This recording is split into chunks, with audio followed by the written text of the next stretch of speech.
নমস্কার বন্ধুরা, বছরের এই দিনটা আমার কাছে খুব আনন্দের দিন। কারণ এই দিনটা হলো আমার স্ত্রীর জন্মদিন।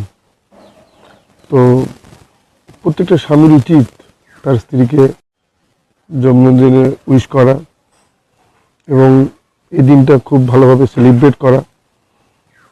এই দিনটাতে ওকে আমি উইশ করি এবং সেলিব্রেটও করি। তো প্রতিবারই করি। এবার জানি না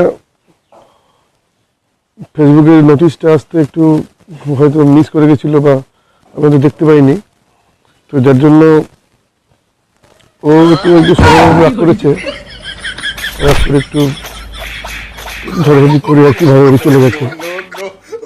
ফেসবুকের নোটিফিকেশনটা কী করে যে মিস করে গেলাম ঠিক বুঝতে পারলাম না।